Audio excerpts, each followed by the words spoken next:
অর্থাৎ আল্লাহ বলছেন, যদি শুধু ক্ষমা চাও সবই দিব। আমি আপনি মনে করি যে যদি আমরা আল্লাহর কাছে ক্ষমা চাই তাহলে শুধু ক্ষমা পাবো, কিন্তু আল্লাহ বলছেন যদি ক্ষমা চাও তাহলে এমন কিছু নেই যা আমি তোমাদের দিব না।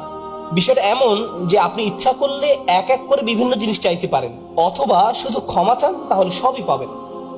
কি আর বাকি থাকে?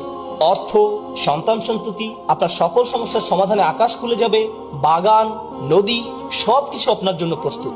মানুষ সাধারণত মনে করে যে যদি তার আল্লাহর ক্ষমা চায় তাহলে এটা শুধু তাদেরকে পরকালে সাহায্য করবে, কিন্তু এই আয়াতগুলো আমাদের বলছে না।